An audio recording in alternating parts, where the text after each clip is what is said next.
So today I intend to give you a few thoughts on the fashion sector and more broadly the luxury sector from the investment point of view, because that's what I do. I help companies when they want to buy or invest in fashion companies, and I help entrepreneurs selling their business or raising capital.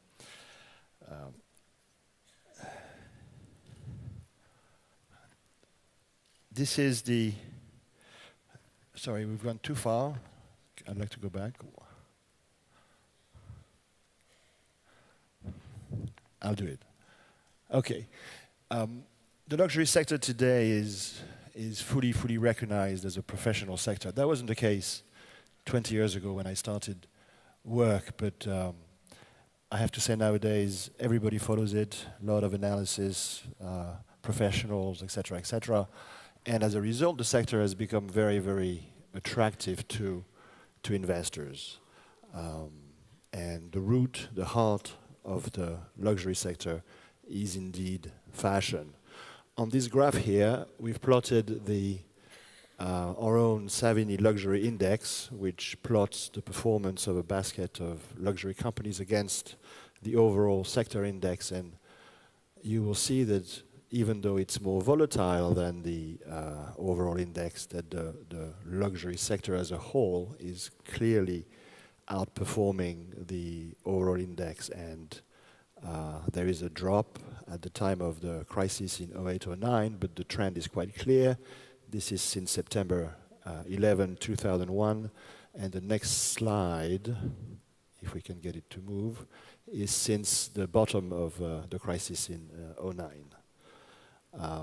And in the sector, I know you can't read this, but this is a table that we publish every month, which puts out the key components of our sector, where we plot their value in terms of sales and multiples of EBITDA, etc. And the valuation in the sector is very high, at nearly 4 times sales on average, and 13.5 times EBITDA. But it's normal that it is highly valued because the growth prospects of the sector are quite high. And if you were to plot, this is a month old now, but if you were to plot the growth prospects for each company and their market valuation, you would see quite a nice correlation. Indeed, when you are successful in the industry, you can be very successful. It's a virtuous circle of high desirability, high margin, high growth. And the long-term prospects are very good. This has been magnified by the advent of China as an economic powerhouse, where, and we'll talk about it later, where the big brands have a clear advantage. So no doubt that there is a lot of investors who are quite keen to invest in the luxury sector and in the fashion sector. But I'm afraid to say it's not very easy to be successful. Fashion, luxury is it's not rocket science, but it's difficult. You need good management. You need to balance the relationship on the supply side with your manufacturers. You need to deal with the retailers on the downside. Whether you go wholesale or retail is also quite critical. And obviously, as any growing business, one needs to fund the growth of the business, and investment requirements can be quite high, particularly as one develops own retail. So this is a business where clearly experience is required. The traditional fashion designer business model is no longer valid. I will discuss that a bit later. And frankly, each sector or each category of products has its own challenges. I don't intend to go through every one of them, but we can have a chat about that later. Digital, which some of you will discuss later, is absolutely critical, but nobody has found out the right user manual yet, so it's still a big question mark. Finally, we have the issue of a big concentration in geographical risk with all of the action taking place in Asia today. Poof. It's a game where the large luxury groups have all the cards. They have the edge. There are great benefits of scale in terms of dealing with your retail partners, in terms of real estate, in terms of talent management, but also in terms of relationship with the media. The degree of influence that the large groups have over what people read in the magazine is quite high. Finally, I say staying the course here because even with the big groups, there are some up and down years with some of their brands and businesses, and the ability to continue to fund these businesses, to fix these businesses, is quite important. And we have seen, we could talk about a number of examples, but for example, at LVMH, since Phoebe Philo joined Celine, the business has been on fire, but the few years before that, it was really a pretty dire loss maker. Emerging markets, just a point on that. Whilst all the action takes place on China, it's seen as the incredible place to do business. The reality is it's really for the big brands because the cost of business is very high. The cost of doing business in China is very high. Only the big brands can afford to have a team on the ground, navigate the retail landscape.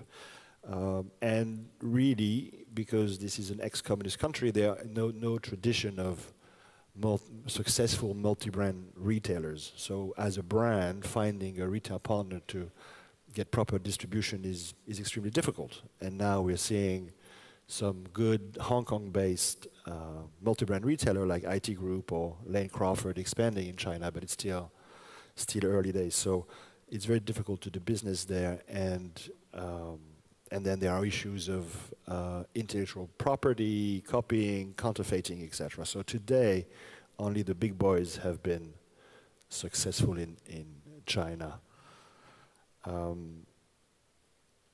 Press like this, okay. The traditional designer model is no longer valid.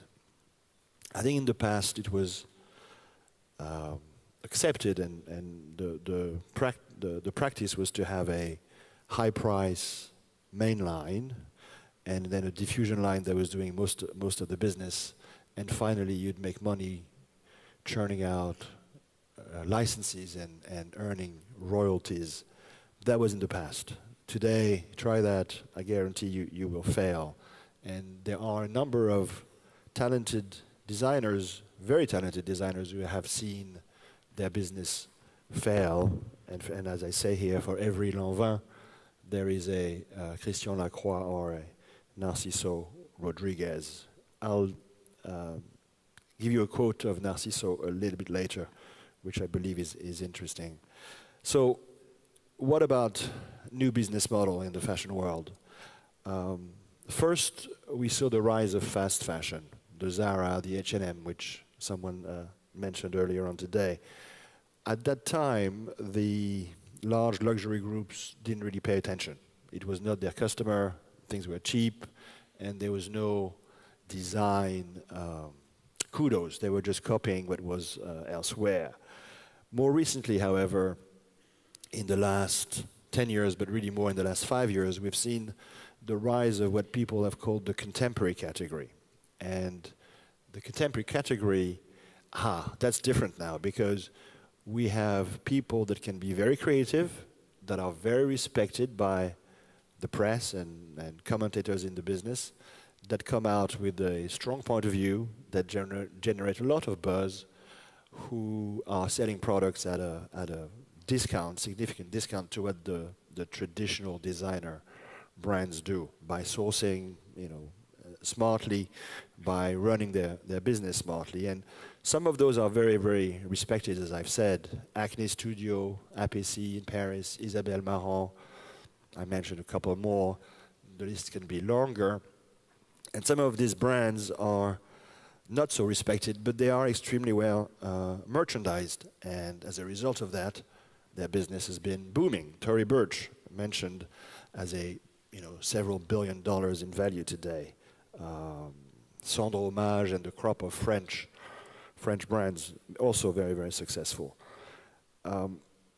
That has led, and somebody mentioned it earlier, that has led into some investment activity in the sector recently. We mentioned Nicholas Kirkwood, Caring has bought Christopher Kane, LVMH, more recently J.W. Anderson. I believe really it is the rise of the contemporary category that has forced the big groups to look at this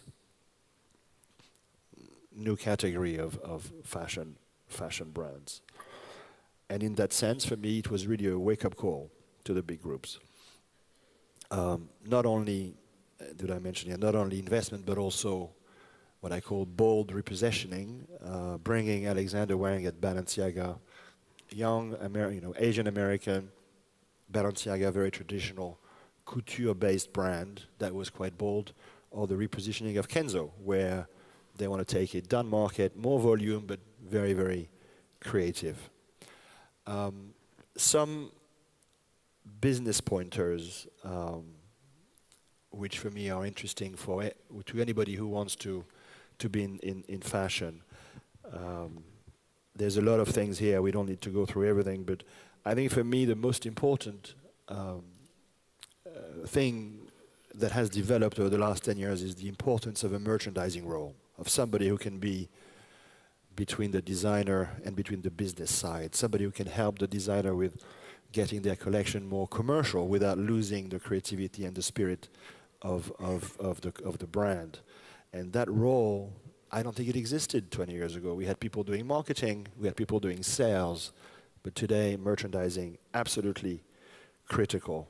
The other point that I think is really important is to maintain the right balance between wholesale and retail, and to really make sure that wholesale is done in a selective way. This is not about selling as many clothes as you can. This is about selling, as Stephen was saying earlier today, in the right environment, right partners, where your brand will be treated with care and will be next to other brands that will reflect positively on your brand. I just wanted to mention briefly the importance of, I mean, it's obvious that if you can have own retail, it's better for your brand to present it in the correct environment. And one of the brands that I'm associated with is Acne Studio out of Stockholm. And traditionally, they have been very careful about opening retail stores, going only to place where there was no key money, where there was rent was very, very low. But because the brand was so interesting, customers went to the store. So eventually, all their stores, I believe, were profitable within 1 year. And that in turn now has emboldened them to take more risk, the company is bigger, has more products to sell, and they're able to go into more expensive, more commercial location. Finally, I would like to briefly mention that it is, for me, critical to partner up the designer with a strong business head inside the company. And that is the quote from Narciso that I stumbled upon in the last few days when I researched for this presentation. Narciso Rodriguez, for those who don't know him, was a very talented New York-based designer whose business was invested in or bought first by IFA of Italy, the big production group, and then by Liz Claiborne in the US, who wanted to invest in an up-and-coming young designer. And at the end of the day, it was a failure. Liz Claiborne was fed up. They gave him back the brand and said, Narciso, thank you very much, it doesn't work. Here's your business back. So now he's on his own, no real funding. Before he was advised by his mother, and now he has a talented executive who's joined him in the business, Bob Wixer. I don't know him, but he has a good reputation. And Narciso says, you know, it limits what you can do, not having proper funding. Every designer needs a good partner to be able to grow. He mentions Calvin Klein, he mentioned Marc Jacobs and Robert Duffy, Saint Laurent, Pierre Berger. We could go on and on and on. I think it's very, very important today. A lot of investors, as I said, are interested in the fashion sector. A lot of discussions taking place,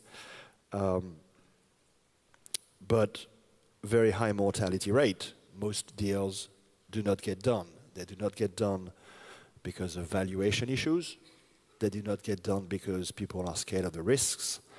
And as a result of that, most fashion businesses tend to be funded by friends and family money, or what I call love money, which means that nothing necessarily sexual here. It just means that the investor has fallen in love with the brand or the concept or the designer. But that's what it takes. It's very difficult to get institutional or strategic funding from the first go. One day, somebody came to see me looking to raise 10 million euros for the relaunch of a brand, and that brand was Vionnet. Vionnet, Madeleine Vionnet, every fashion student knows, was a star designer in the 20s, inventing, drapé, etc., etc. And he was convinced that because of the history of the brand, he would be able to raise large amount of capital to develop the business. He had lined up a manufacturer, he had lined up a designer, he had lined up a business team. It was quite a all-encompassing proposition, and I was very skeptical. I said, it's difficult to get funding for this because nobody knows Vionnet. I'm sorry. Perhaps the fashion designer knows the fashion student, but as a customer, no. And I advised him at that time to try to find an arrangement with a retailer. And I said, Barney's, they like exclusivity. Why don't you go and get them to fund your collection, not by investing in the business, but by prepaying effectively what they would be selling in their stores. And he said, no, that's never going to work. I'm going to raise money. 2 years later, he was still burning through the friends and family money, and eventually he did that transaction with Barney's that gave the brand visibility, and on and on and on. And it really started like that. So I think there are perhaps other ways to fund the business, either by doing deals with retailers or suppliers. And now, of course, we have more fancy things like crowdfunding, which I've seen a couple of businesses getting funding from. So there's no easy solution, but a lot of ideas. Finally, just to touching on emerging markets and emerging investors, there's been some discussions about Chinese investors. I know, and I was part of that actually, that Delvaux, which is one of the most beautiful and important brands in Belgium, is now owned by Chinese money. But that's the exception rather than the rule. I think that Asian investors are not quite ready to invest in Europe. They think it's too complicated. They think taxes are too high.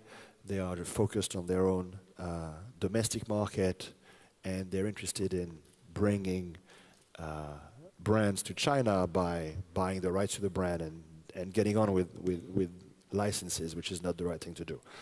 They will come, but we are still not there yet. I think that pretty much concludes my presentation. Thank you very much.